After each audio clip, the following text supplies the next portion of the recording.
بسم الله الرحمن الرحيم ذلكم الله ربكم لا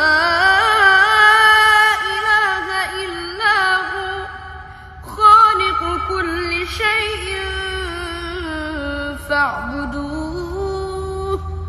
وهو على كل شيء وكيل لا تدركه الأبصار وهو يدرك الأبصار وهو اللطيف الخبير قد جاءكم بصائر من ربكم فمن أبصر فلنفسه ومن عمي فعليها وما أنا عليكم